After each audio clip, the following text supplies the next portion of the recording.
Sobat Maestro, sesaat lagi Anda akan bersama-sama mengikuti pengajaran firman Allah yang disampaikan oleh hambanya Pastor Dorcas Daud dari Gereja Hope ACC. Selamat mendengarkan.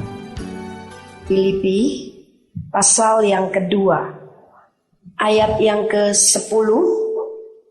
Supaya dalam nama Yesus bertekuk lutut segala yang ada di langit dan yang ada di atas bumi dan yang ada di bawah bumi, dan segala lidah mengaku Yesus Kristus adalah Tuhan, bagi kemuliaan Allah Bapa. Luar biasa sekali, nama Yesus itu akan membuat semua nanti bertekuk lutut, baik yang ada di langit maupun yang ada di atas bumi dan yang ada di bawah bumi. Bahkan segala lidah nanti mengaku bahwa Yesus Kristus adalah Tuhan. Dan semuanya itu untuk mendatangkan kemuliaan bagi Allah Bapa. Kalau begitu, nama Yesus itu luar biasa. Begitu luar biasanya, maka nama itu adalah nama yang sangat spesial. Dan karena nama itu adalah nama yang spesial, maka dalam nama itu ada kuasa yang spesial juga mengalir dan bekerja secara luar biasa. Tapi mengapa banyak kali, sekalipun kita percaya bahwa nama Yesus nama di atas segala nama, nama yang sebetulnya bisa mengalirkan kuasa, pada kenyataannya kita kadang-kali berdoa atau berkata sesuatu dalam nama Yesus berulang-ulang, kok tidak terjadi apa-apa? Padahal nama itu punya kuasa, sangat luar biasa dan spesial. Kita sebut saja dalam nama Yesus sekali, semua lutut bertekuk lutut di hadapan Dia. Semua lidah mengaku Yesus adalah Tuhan dan semua kuasa tunduk di bawah nama Yesus. Nah, kalau sudah demikian jadinya yang salah siapa? Nama Yesusnya atau orangnya yang mempergunakan nama Yesus itu? Tentu saja nama Yesus tidak ada salahnya. Sekali Allah memberikan nama yang spesial kepada Yesus, nama di atas segala nama, itu tetap berlaku dan tidak akan pernah berkurang kekuatannya. Nama Yesus adalah nama yang begitu dahsyat. Bahkan Yesus itu juga disebut Tuhan. Mengapa Yesus disebut Tuhan? Karena Yesus bangkit dari antara orang mati. Kalau Yesus tidak bangkit dari antara orang mati, Dia tidak bisa disebut Tuhan. Hanya nabi, Dia hanya rasul. Tapi karena Dia bangkit dari kematian, naik ke surga, duduk di sebelah kanan Allah Bapa, maka Dia layak menyandang nama Tuhan. Dan Yesus juga juru selamat. Nama Yesus juga dikaitkan dengan juru selamat. Mengapa? Sebab hanya melalui percaya kepada Yesus, seseorang menerima penebusan darahnya, maka dia diampuni dari segala dosa, maka dia sekarang terima keselamatan. Kalau mati pasti masuk surga. Jadi jangan ragu-ragu, jangan takut lagi. Kapan saja kita harus mati, siap, karena kita pasti masuk ke surga. Nah, menurut Yohanes 1 ayat 1, nama Yesus juga pada mulanya adalah firman. Firman itu bersama-sama dengan Allah dan firman itu adalah Allah. Jadi nama Yesus itu juga firman. Itu sebabnya kalau kita mengucapkan firman di dalam nama Yesus, maka firman itu akan mempengaruhi surga, bumi dan segala isinya. Punya kekuatan kuasa juga yang luar biasa. Sekarang dalam Yohanes 1 ayat 29. Kita lihat dulu kedahsyatan nama Yesus yang begitu banyak. Pada keesokan harinya Yohanes melihat Yesus datang kepadanya dan ia berkata, "Lihatlah anak domba Allah yang menghapus dosa dunia." Yesus juga disebut sebagai anak domba Allah. Karena Yesus menjadi korban persembahan penghapus dosa manusia yang darahnya sangat berkenan di hadapan Allah. Dahulu dalam perjanjian lama, korban penebus kesalahan atau dosa orang Israel itu juga melalui darah, tapi darah anak domba binatang. Ternyata darah anak domba binatang itu darahnya tidak sesempurna darah Yesus. Sehingga ketika Yesus sudah mati di kayu salib, darahnya dikucurkan, maka darah Yesuslah yang paling sempurna di matanya Allah untuk menjadi penebus dosa manusia. Itu sebabnya Yesus disebut sebagai anak domba Allah.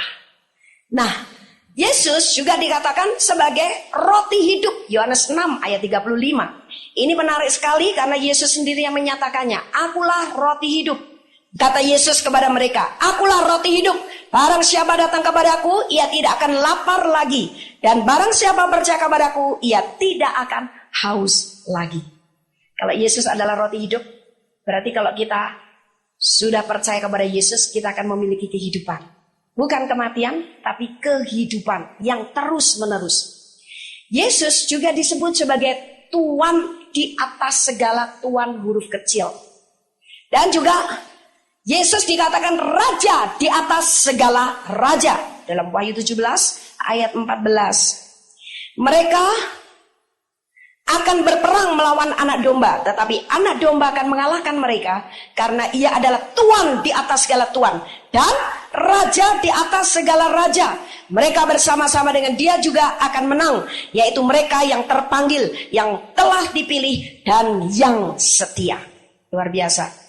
Orang-orang yang dipilih karena dia setia kepada Yesus, maka dialah orang-orang yang nanti ikut duduk bersama dengan Yesus memerintah dalam kerajaan 1000 tahun.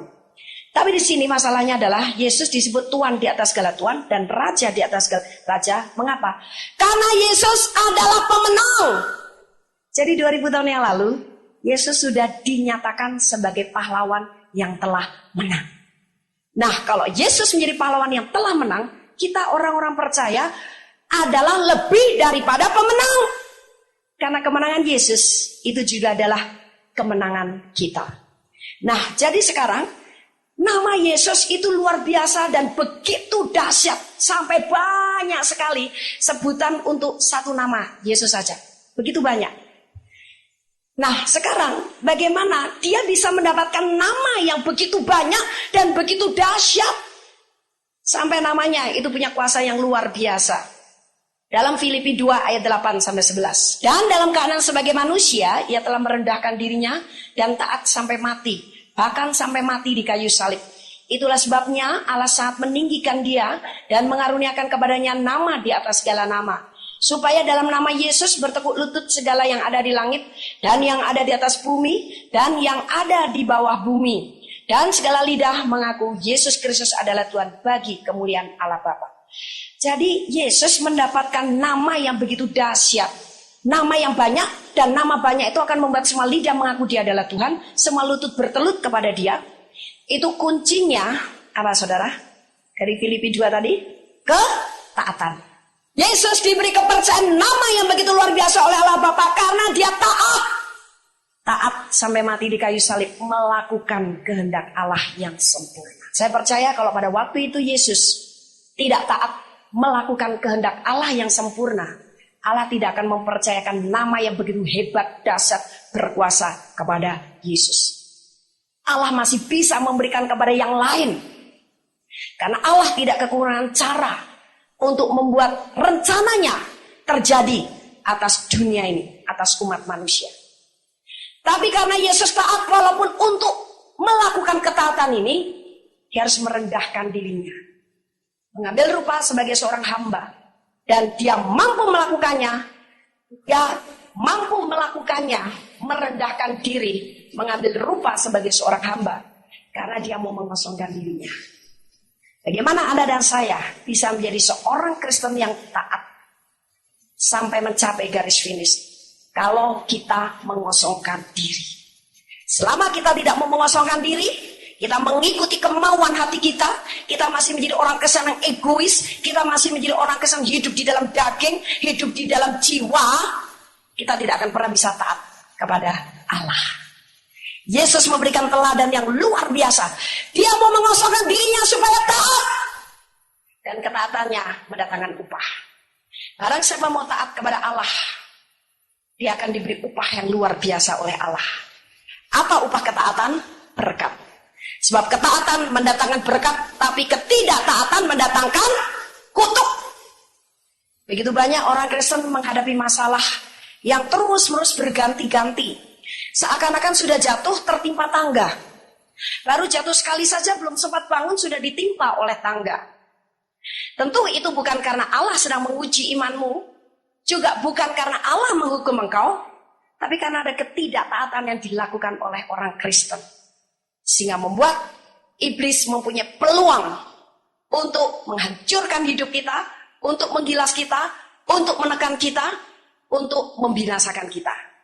Jadi saudara, ketaatan itu adalah penting.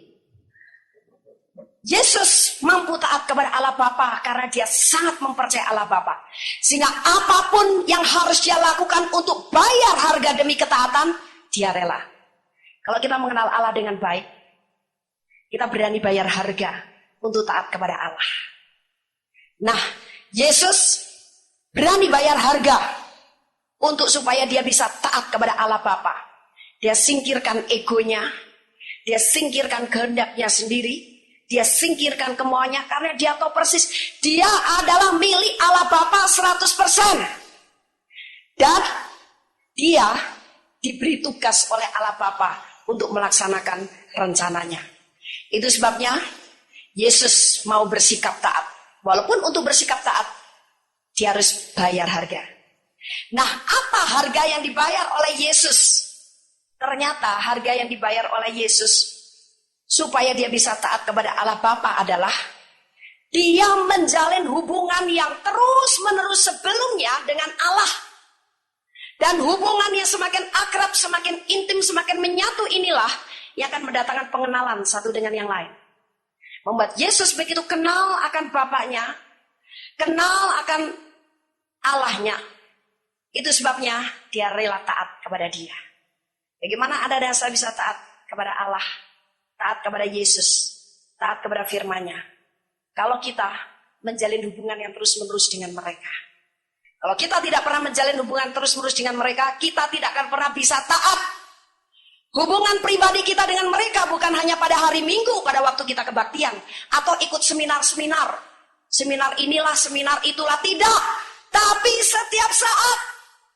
Dan yang punya tanggung jawab menjalin hubungan itu, bukan orang lain akan menolong Anda mempunyai hubungan yang akrab dengan Allah, dengan Tuhan. Tapi Anda dan saya pribadi yang harus melaksanakannya.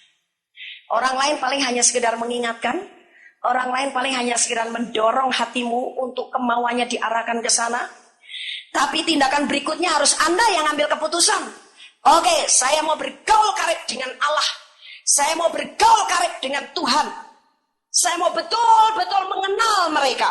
Sehingga Anda rela untuk bayar harga dalam rangka menjalin hubungan dengan mereka. Kita tidak lagi menjadi orang Kristen hanya melakukan kegiatan ini dan kegiatan itu, ikut seminar ini dan seminar itu, ikut ibadah ini dan ibadah itu, tapi kita harus menjadi seorang yang menyembah Allah dengan benar. Seorang penyembah Allah yang benar adalah seorang yang rela berkomunikasi, berhubungan setiap saat dengan Dia. Seberapa kalikah dalam satu hari Anda berkomunikasi dengan Allah? Saya rasa begitu banyak orang Kristen, kalau dihitung-hitung, komunikasi dia dengan sesama manusia, dan komunikasi dia dengan Allah, kalau dibandingkan pasti banyak komunikasi dia dengan sesama manusia. Padahal, siapa yang sebenarnya memiliki hidup saudara dan saya? Sejak kita mengakui bahwa hidup kita ditebus oleh Yesus, yang memiliki kita adalah Allah. Karena apa? Karena kita sudah diperdamaikan oleh darah Yesus. Sehingga kita menjadi warga negara kerajaan Allah, kita menjadi keluarga Allah. Dia adalah Bapak kita. Seorang anak di dunia, dia pasti mengakui dan sangat percaya bahwa Bapaknya itu memiliki hidupnya. Sama dengan Anda dan saya. Allah sekarang bukan pribadi asing lagi bagi kita. Juga kita bukan orang asing di matanya Allah, tapi kita ini adalah anak-anaknya. Dia adalah Bapak kita. Dan sebagai seorang Bapak, dia punya hak penuh untuk memiliki kehidupan kita. Tapi berapa sempat Anda meluangkan waktu ngobrol sama Bapak Anda? Berapa sempat Anda meluangkan waktu untuk berkonsultasi dengan Dia? Berapa banyak waktu yang Anda berikan untuk Anda mendengarkan nasihat-nasihatnya?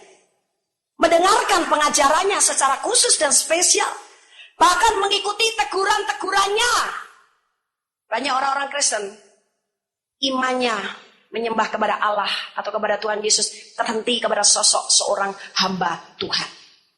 Padahal Allah yang hidup, Tuhan yang sudah bangkit dari kematian ada di dalam Seorang hamba Tuhan hanya menjadi saluran berkat daripada Allah untuk mengingatkan Anda, untuk diajak kerjasama oleh Allah membina kerohanian Anda, juga untuk menjadi penyambung lidahnya Allah. Tapi selebihnya hubungan pribadi itu harus terjadi. Dan sangat menyedihkan sekali begitu banyak orang-orang yang akhirnya merelakan bahwa seorang hamba Tuhan menduduki kedudukan Yesus di dalam hatinya. Dia lebih mempercayai hamba Tuhan itu daripada kepada Allah, daripada kepada Yesus. Memang kita perlu menghormati seorang hamba Tuhan. Kita perlu memberikan penghargaan kepada seorang hamba Tuhan, bersyukur seorang hamba Tuhan menjadi berkat untuk kita. Tapi Tuhan itu hanyalah Yesus. Tidak ada Tuhan yang lain selain Yesus. Kadang-kadang kita tidak sadar kita mentuhankan hal-hal yang lain. Seseorang, atau pekerjaan kita, atau hobi kita, atau istri kita, atau suami kita, atau anak kita, atau harta benda kita. Begitu banyak orang Kristen yang kadang-kadang mentuhankan yang lain. Barangkali ada juga yang mentuhankan diri sendiri. Seseorang begitu sayang dan mengasihi diri sendiri lebih daripada dia mengasihi Tuhan, sampai waktunya lebih banyak untuk memperhatikan diri sendiri daripada memperhatikan rencana Tuhan untuk kita laksanakan dalam hidup kita. Nah, saudara, kita diingatkan oleh firman Allah hari ini. Sedekat apakah hubungan kita dengan Dia? Apakah betul-betul kita mentuhankan Dia di dalam kehidupan kita? Nah, Yesus itu bisa bersikap taat karena sebelumnya dia memiliki hubungan yang begitu manis, indah, akrab, dan luar biasa. Secara terus-menerus dengan Bapaknya. Yesus saja masih membutuhkan waktu-waktu seperti itu. Apalagi Anda dan saya yang lebih banyak menghadapi godaan di dunia. Ada begitu banyak tawaran-tawaran iblis untuk menjerat kita dengan dosa-dosa yang nyata, yang besar, atau kadang-kadang dosa-dosa perkara-perkara daging yang begitu halus sekali yang kita tidak sadar bahwa itu adalah perkara dunia. Padahal Yesus dulu hidup di zaman yang belum setermodern sekarang. Tapi toh Yesus masih membutuhkan menjalin hubungan itu dengan Bapaknya walaupun dia sebetulnya sudah sangat sempurna. Karena Yesus sendiri yang diajak Allah Bapa dulu menciptakan langit bumi dan segala isinya dan menciptakan manusia. Ada ingat di dalam kitab Kejadian? Allah berkata, Kejadian pasal yang pertama, ayat 26, berfirmanlah Allah, baiklah kita menjadikan manusia menurut gambar dan rupa kita. Kata kita itu adalah jamak. Kalau saya, itu tunggal. Tapi kalau kita berarti lebih daripada satu. Yesus juga dihargai, diberi kepercayaan oleh Allah untuk bersama-sama menciptakan manusia dan segala sesuatunya. Namun toh dia masih membutuhkan hubungan intim itu dengan Bapaknya. Dia tahu dia tidak pernah bisa lepas dan hidup sendiri tanpa Bapaknya. Kalau Yesus yang sudah begitu sempurna masih membutuhkan hubungan itu, apalagi Anda dan saya. Waktu sangat singkat. Artinya kalau kita hitung satu hari hanya 24 jam. Tapi begitu banyak orang Kristen 24 jam itu hanya untuk pribadinya sendiri. Pertama untuk makan, kedua untuk kerja cari duit. Sudah kerja cari duit, untuk ngobrol, bergosip ria. Sudah itu buat apa? Sibuk. Oke, katanya pelayanan tapi sibuk dalam organisasinya. Bukan sibuk cari jiwa baru memberitakan Injil. Terus yang berikutnya untuk tidur. Masih ada lagi untuk menjalankan hobinya. Mungkin dia senang main game-gamean di depan komputer. Atau dia senang nonton televisi. Atau apalagi lah, banyak sekali. Sekarang begitu banyak kesenangan dunia yang bisa menjerat kehidupan kita. Kita tidak sadar. Kapan waktunya kita bersekutu dengan Dia? Kalau Anda berkata, ya Yesus karena dulu tidak ada seperti itu, jadi dia bisalah tiap kali dia bersekutu dengan Bapaknya, ngobrol, berdoa, sikit-sikit berdoa.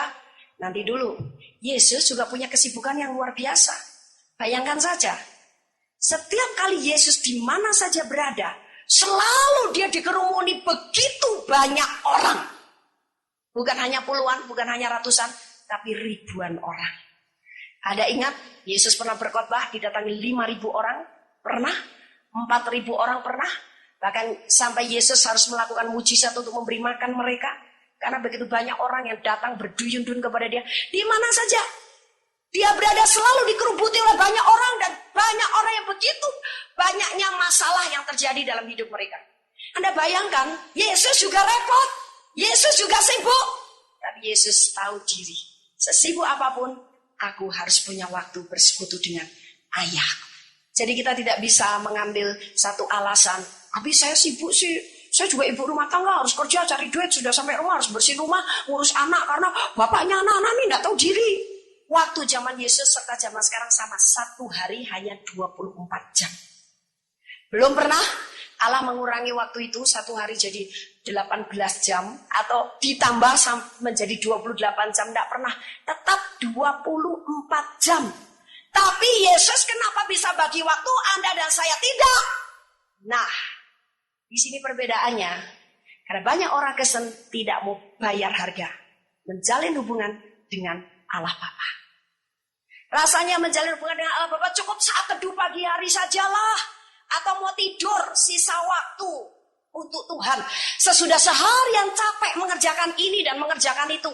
Jadi doanya ya asal saja pakai bahasa klise. Ya Tuhan, terima kasih hari ini. Engkau sudah memberkati saya, menyertai. Aku mengucap syukur hari ini aku bisa pulang dengan selamat. Dan sebentar lagi aku mau tidur bubuk. Haleluya ya Tuhan, aku mengucap syukur. Amin. Boro-boro ingat besok tolong saya bangunkan ya Tuhan. Pagi-pagi jam 5 pagi. Niat untuk besok bangun pagi saja sudah nggak ada. Nah saudara, semakin hari dunia ini semakin renta dan tua. Segala sesuatu yang makin renta dan tua makin rapuh. Dan makin banyak gampang menghadapi goncangan. Tapi mengapa orang Kristen semakin hari bukan semakin cinta dan melekat kepada Tuhan. Semakin punya hubungan yang baik dengan Tuhan. Tapi semakin egois dan semakin malas. Terlalu banyak waktu yang sudah dihabiskan untuk diri kita sendiri. Allah dan Tuhan Yesus serta Roh Kudus, tiga pribadi ini sama-sama punya kehendak yang sama. Yaitu, Dia ingin bersekutu dengan kita sungguh-sungguh. Berapa kali kita diingatkan oleh hamba Tuhan yang berkhotbah. Jalin hubungan pribadi dengan Tuhan. Persekutuan pribadi dengan Tuhan. Mesti ada persekutuan pribadi dengan Tuhan. Pada waktu di khotbah, manggut. Iya deh, oke. Tapi sampai rumah lupa habis, aduh tanggung jawab ini, tugas itu, tugas ini. Saudara kalau mau lihat kerjaan, selalu ada. Walaupun Anda punya pembantu 10 orang, kerjaan di rumah rasanya gak beres saja. Tapi sekarang kalau kita selalu memperhatikan apa yang ada di dunia ini, gak ada habis-habisnya. Dan apa yang di dunia kalau kita tinggalkan gak akan bisa berteriak. Kerjaan kalau belum kita kerjakan gak akan berteriak. Tapi kalau kita meninggalkan persekutuan pribadi kita dengan Tuhan, roh kita dan jiwa kita lama-lama berteriak kehausan, kekeringan, dan kelaparan. Itu yang sering banyak orang Kristen bilang, aduh saya ini rasanya hatinya kering seperti berjalan di padang gurun. Padahal sebenarnya orang Kristen tidak perlu jalan di padang gurun. Karena sejak kita dilahirkan baru, hatinya sudah diubah jadi mata air. Yang setiap saat memancarkan aliran-aliran air yang hidup. Tapi gara-gara dia tidak pernah memberikan waktu yang terbaik untuk menjalin hubungan pribadi dengan Tuhan sungguh-sungguh dan serius, itu mata air juga bisa tersumbat. Karena apa? Mata air yang sudah disediakan harus memancarkan aliran air yang hidup. Kita biarkan tersumbat oleh apa? Pengaruh-pengaruh dunia karena kita tidak pernah bersekutu pribadi dengan Tuhan. Kalau tidak, saudara, apa yang terjadi ketika kita bersekutu pribadi dengan Tuhan? Secara intim dan akrab luar biasa dengan Dia. Kita akan merasakan aliran-aliran kehidupan daripada Yesus. Kita akan merasakan aliran-aliran air yang hidup yang mengalir dari tahtanya. Kitab Wahyu mengatakan, ada sebuah sungai yang mengalir dari bawah tahta Allah. Yang jernih bersih bagaikan kristal.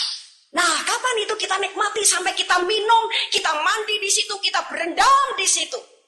Pada saat kita bersekutu dengan Tuhan. Nah, jadi saudara, kita sekarang harus melakukan ibadah pribadi dengan Tuhan semakin serius. Jangan kita menjadi semakin enggan dan malas karena kesibukan ini dan kesibukan itu. Yesus juga melakukan hal yang sama. Dan Dia ingin ketika dari ketaatannya membuat Allah mempercayakan nama yang begitu berkuasa kepada dirinya.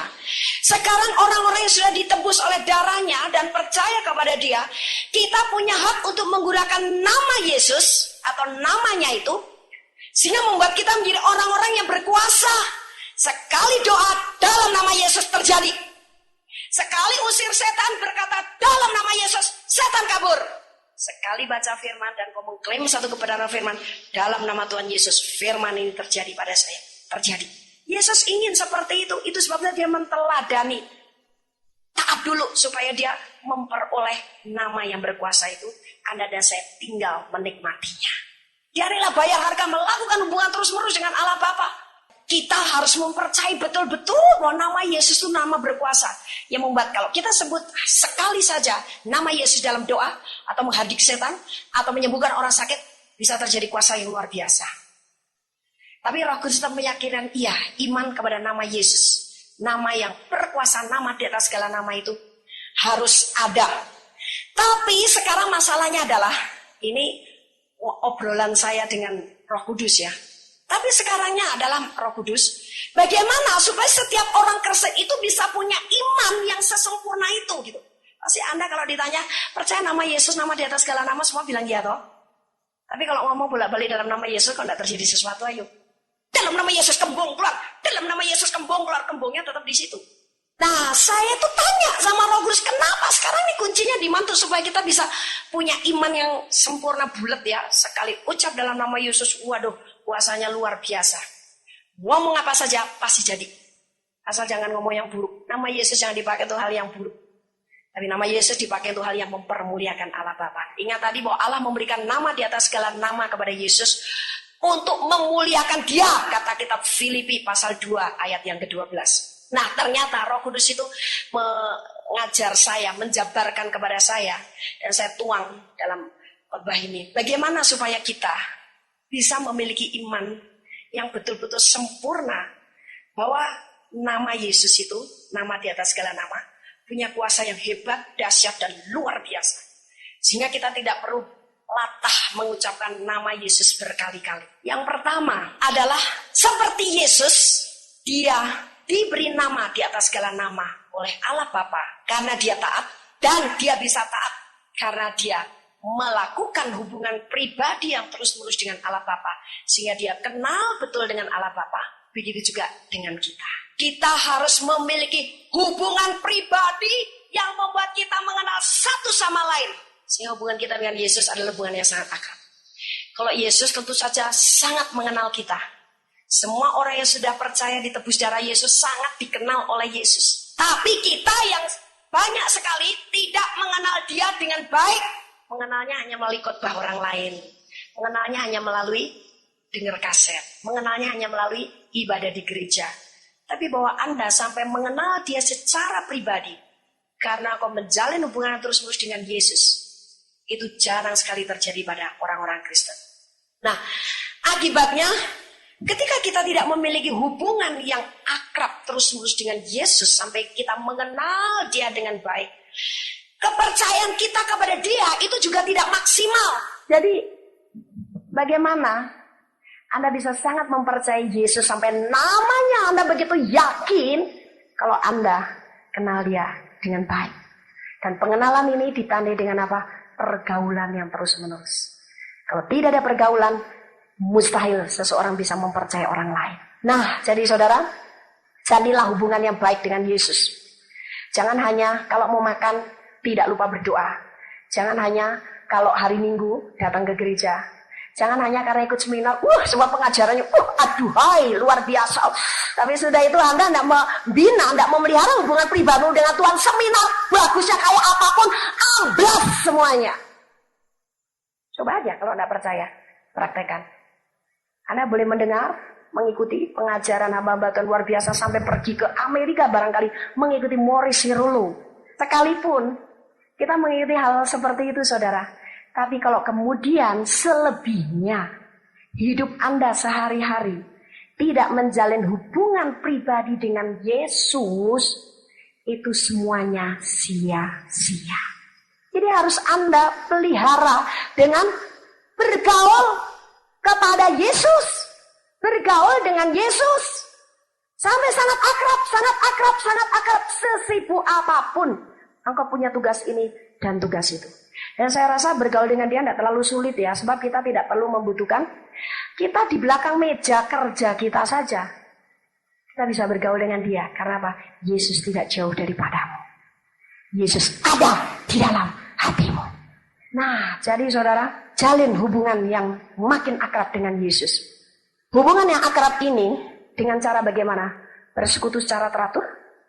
Dan kita mengadakan komunikasi atau pembicaraan dengan Yesus. Seperti apa yang tadi saya lakukan. Saya mendoakan seorang ibu, saya jawab sekenanya, ya Anda harus punya iman. Nama Yesus, nama di atas segala nama. Tapi selebihnya saya tidak merasa puas, saya ngobrol sama dia. Ya, tapi untuk memiliki iman gimana? Akhirnya dia mengajar saya. Dia berbicara kepada saya. Nah, jadi saudara, kita harus mengadakan komunikasi dengan dia. Dan yang berikutnya, kita membaca firman-Nya dengan teratur. Masih begitu banyak orang yang belum tamat baca Alkitab. Baca Alkitab kalau lagi dengar khotbah. Saudara, mari kita buka Matius 7 ayat 5. Buka ke isinya gini. Saudara, mari kita buka Yohanes pasal 10 ayat 10. Oh, isinya ini. Baru di situ. Tapi apakah membaca Alkitab kau lakukan secara rutin setiap hari? Dan itu Anda jadikan satu kebutuhan. Bukan satu kewajiban, tapi kebutuhan. Artinya, kalau engkau membaca Alkitab karena kau merasa butuh, engkau akan betul-betul serius dalam membaca Alkitab. Kalau Anda tahu, tanya Roh Kudus, apa sih ini maksudnya? Aku tidak ngerti ya. Kok saya seperti hanya baca cerita sejarah ya? Bagaimana supaya saya bisa ngerti dan menangkap apa yang tertulis dalam firman ini? Soalnya susah nih Roh Kudus tentang imamat. Paling susah kan baca imamat toh. Terus Keluaran, Ulangan, aduh bikin kandil. Mungkin bagi Anda merasa tidak mengena, jadi enggan. Tapi saya percaya, kalau Anda dalam membaca firman Allah pun, Anda ngobrol sama dia, Tuhan, ajari saya mengerti firman ini. Mungkin Tuhan tidak terus secara jelas dan gamblang ngomong sama Anda, oh begini anakku, amin. Ini ceritanya begini-begini, belum sampai ke situ mungkin. Tapi paling tidak, tiba-tiba engkau diberi pengertian. Dalam pikiranmu, engkau mengerti, oh kalau begitu, ini yang begini ini kaitannya dalam hidup saya begini-begini. Oh, haleluya. Oke deh Tuhan. Saya mau melakukannya. Terus gimana? Terus gimana Tuhan? Paling tidak Anda diberikan pengertian seperti itu. Tapi banyak orang kesenangan tanya sama Tuhan kalau nggak ngerti. Pokoknya hari ini aku sudah berkewajiban baca Alkitab, aku baca. Sudah itu sudah. Padahal kita harus mengerti apa yang dimaksud dengan firman Allah. Makan firman. Itu yang membuat manusia roh Anda bisa tumbuh dengan sehat. Jadi bukan sekedar baca tapi makan firman. Yang keempat adalah kita harus mempercayai dia untuk melibatkan diri dalam semua segi kehidupan kita. Jadi dalam semua segi kehidupan Anda harus mengizinkan Yesus terlibat di dalamnya. Ada orang-orang Kristen bilang begini, ya rohani lah, tapi kalau ini kan bisnis lain. Ini kan pekerjaan dunia, dipisah-pisahkan begitu saudara. Padahal Yesus juga ingin terlibat dalam bisnismu. Yesus juga ingin terlibat dalam profesimu. Yesus mau terlibat dalam rumah tanggamu. Yesus mau terlibat dalam kehidupanmu pribadi. Dan segala-galanya. Bahkan Yesus mau terlibat dalam rangka ketika mobilmu rusak. Walaupun bukan Yesus sendiri yang akhirnya turun tangan jadi montir. Kita dikasih fasilitas. Siapa? Malaikatnya. Kerajaan Allah mau selalu campur tangan untuk semua kehidupan Anda dan saya. Jadi libatkan Yesus dalam segala sesuatu. Sebab kita perintahkan malaikat, kalau tidak dalam nama Tuhan Yesus, malaikat nggak mau nurut. Nah, ini merupakan bukti bahwa dalam segala segi, Yesus mau terlibat di dalamnya. Biarkan dia dan percayai dia. Hubungan yang kita jalin seperti ini dengan Yesus sampai melahirkan apa, saudara? Melahirkan satu komitmen. Saudara, komitmen itu Anda tahu ya, komitmen itu adalah janji. Dan janji itu adalah hutang.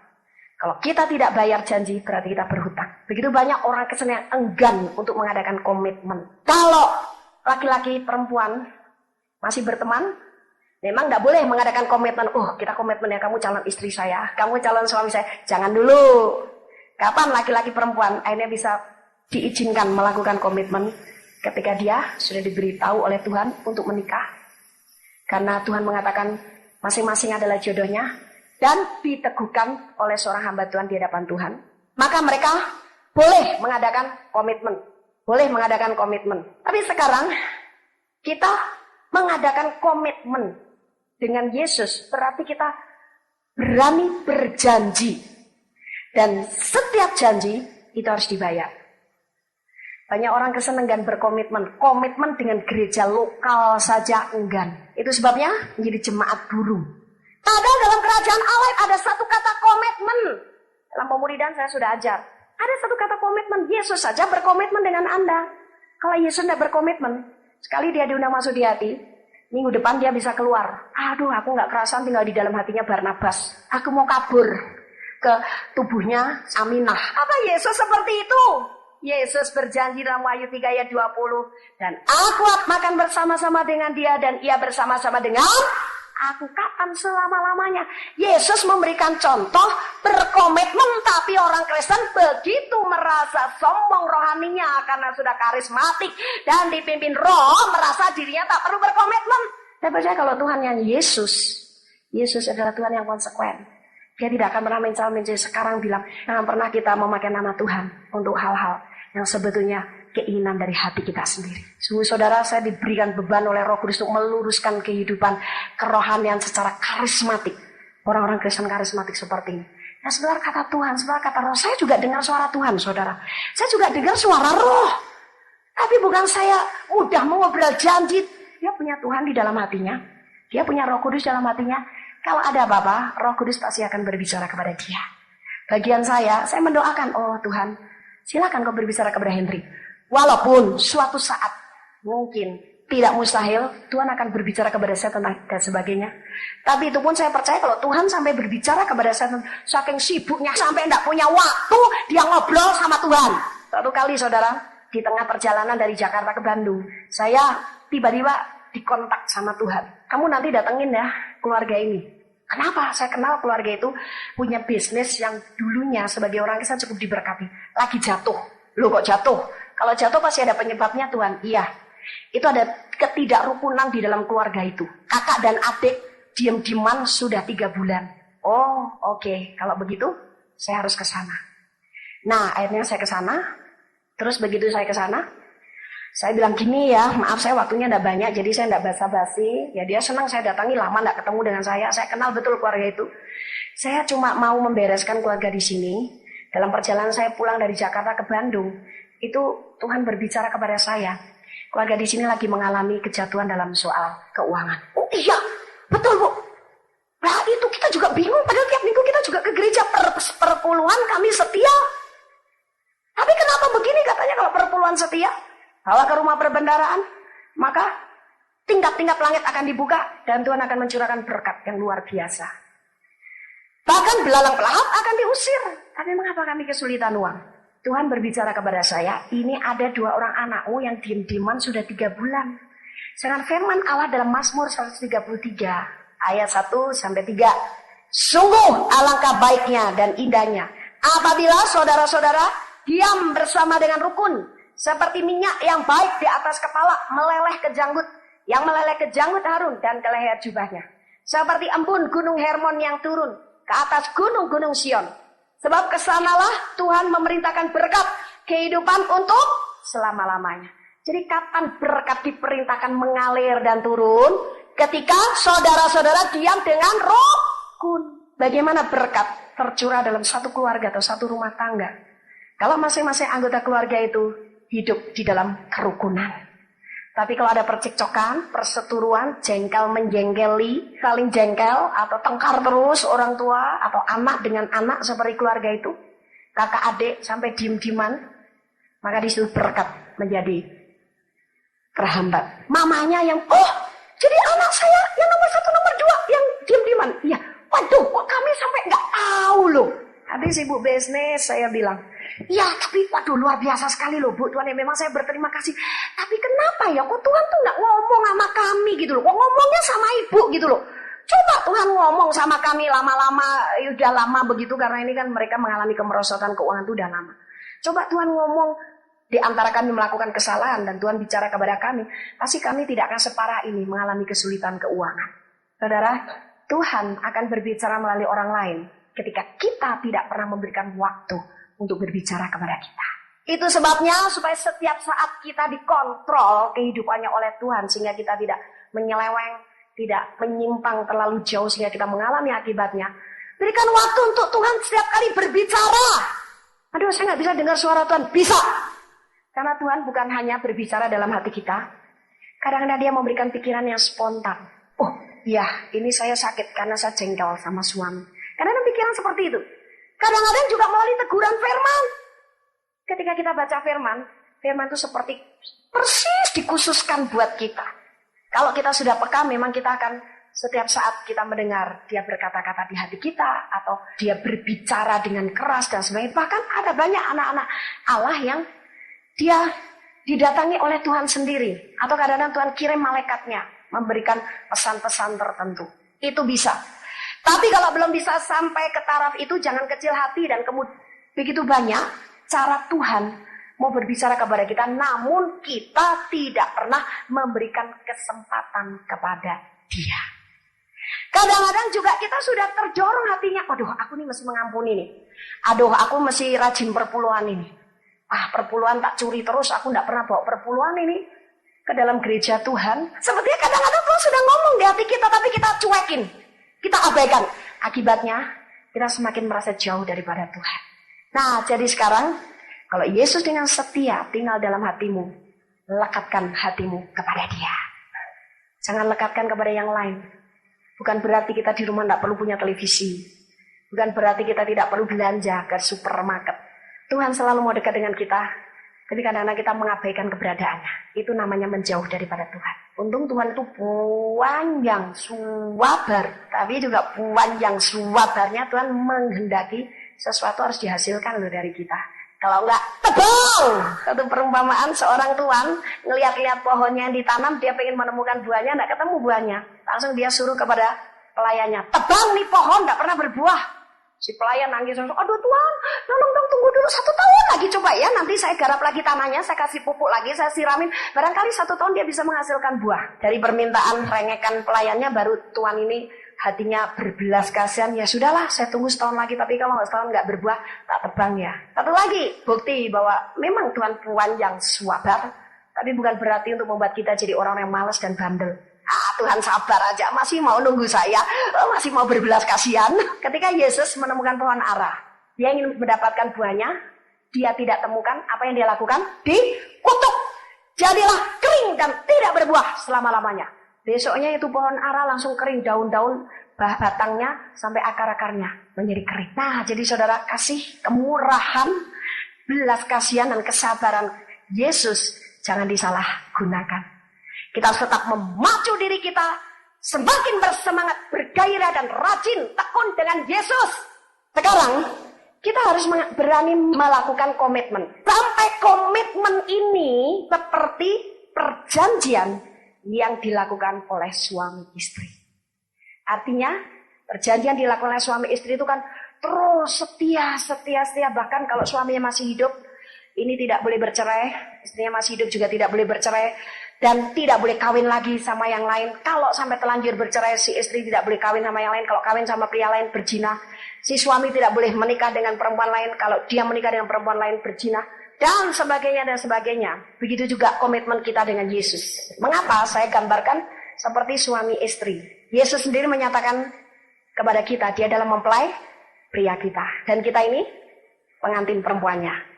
Sekarang Yohanes 3 ayat 29. Bagaimana dengan mempelai pria dan pengantin perempuan? Yang empunya mempelai perempuan ialah siapa? Nah, tapi sahabat mempelai laki-laki yang berdiri dekat dia dan yang mendengarkannya sangat bersukacita mendengar suara mempelai laki-laki itu. Itulah sukacitaku dan sekarang sukacitaku itu penuh.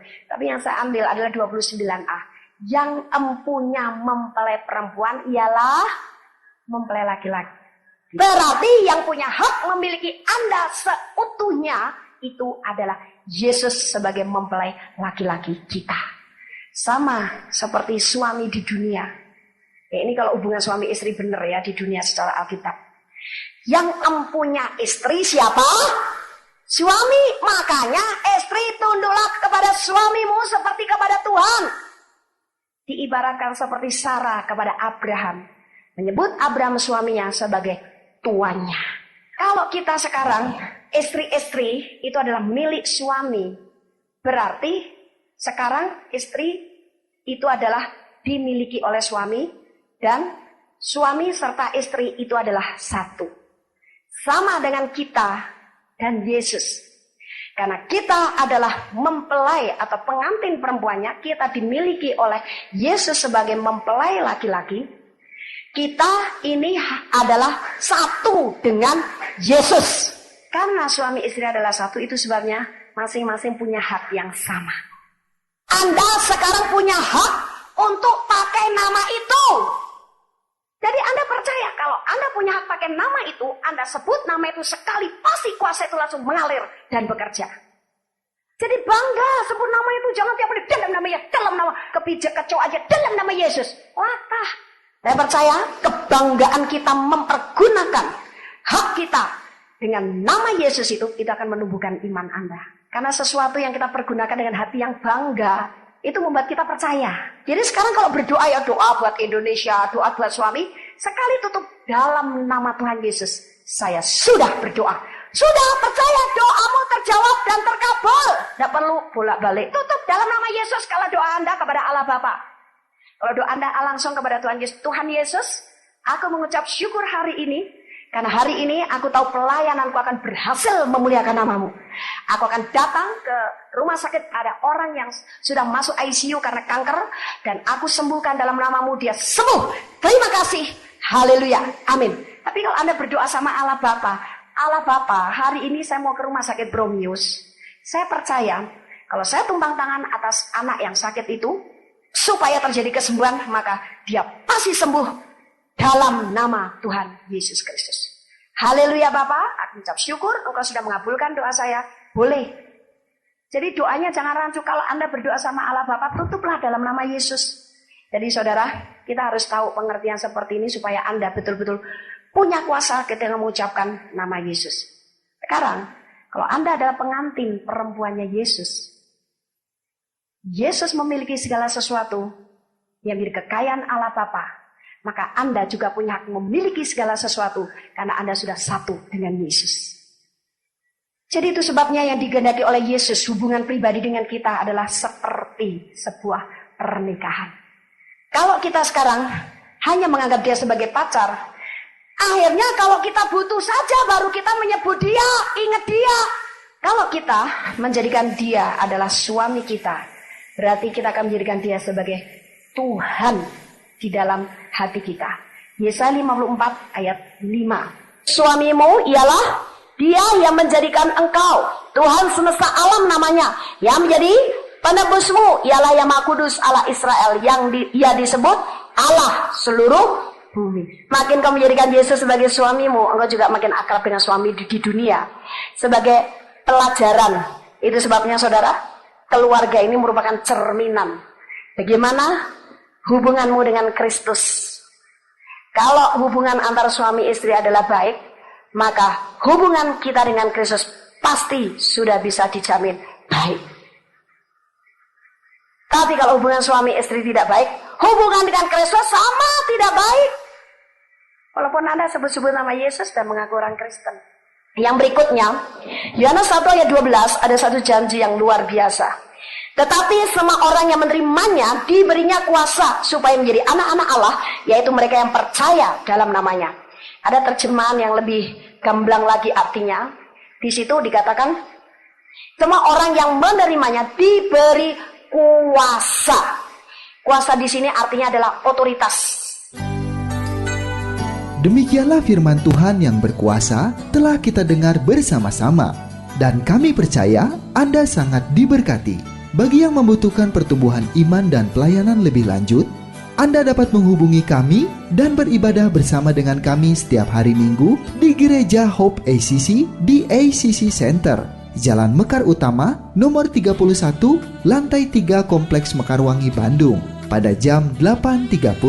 Ada kebaktian anak-anak pada jam yang sama. Ikuti juga Breakthrough Prayer setiap Jumat jam 18.30. Jika Anda membutuhkan dukungan doa, Anda dapat mengirimkan SMS ke nomor 0822 2703 0006. Tuhan memberkati.